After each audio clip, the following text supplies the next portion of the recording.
Muitos profissionais acreditam que pensam estrategicamente, porque organizam bem o trabalho, planejam, estruturam ações e acompanham resultados. Mas existe um ponto muito importante que precisa ser dito. Organizar bem a execução não é necessariamente pensar de forma estratégica. Durante muito tempo, o termo pensamento estratégico foi usado de forma muito ampla e muitas vezes pouco precisa. Na prática, ele acabou sendo associado a planejamento, organização e visão de longo prazo. Tudo isso faz parte, mas não define por si só o pensamento estratégico.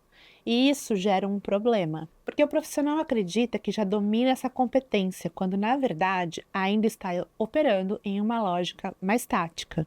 Para entender o que é pensamento estratégico, primeiro é importante separar o que não é pensamento estratégico. Pensamento estratégico não é montar um cronograma bem estruturado, organizar tarefas com eficiência ou acompanhar indicadores de desempenho, garantir o plano seja executado conforme definido. Isso tudo está dentro da lógica de execução e controle do projeto, ou seja, está na camada tática da gestão. O problema é quando o profissional confunde excelência operacional com pensamento estratégico, porque nesse caso ele melhora a execução, mas não evolui de forma a conduzir o negócio. Pensamento estratégico é a capacidade de interpretar um contexto, tomar decisões orientadas ao resultado do negócio, não apenas à execução de um plano. Isso implica algumas mudanças claras de lógica. O foco deixa de ser apenas o que precisa ser feito e passa a incluir por que isso está sendo feito, qual é o impacto que isso gera. Esse caminho ainda faz sentido? Quais são as alternativas que existem? Ou seja, o profissional deixa de operar apenas dentro de um plano e passa a questionar o próprio plano. O pensamento estratégico envolve três movimentos. Primeiro, leitura de cenário. Entender o contexto em que o projeto está inserido. As prioridades da empresa, pressões externas, interesses dos stakeholders. Um projeto ele não existe isolado, ele responde a um sistema. Segundo, avaliação de impacto. Toda decisão gera consequência. O profissional estratégico antecipa essas consequências. Ele avalia o impacto no resultado, o risco associado, custo de não agir e o efeito em outras áreas.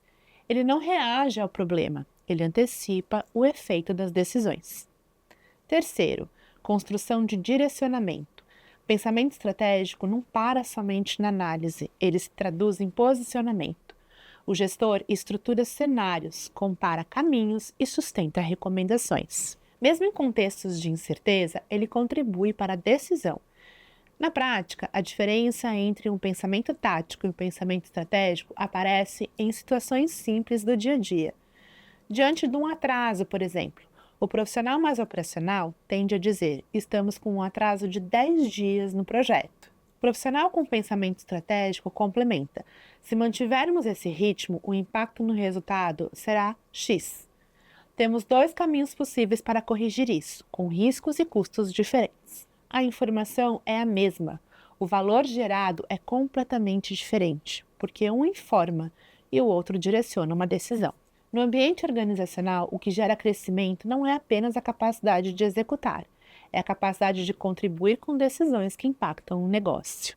E isso exige um pensamento estratégico.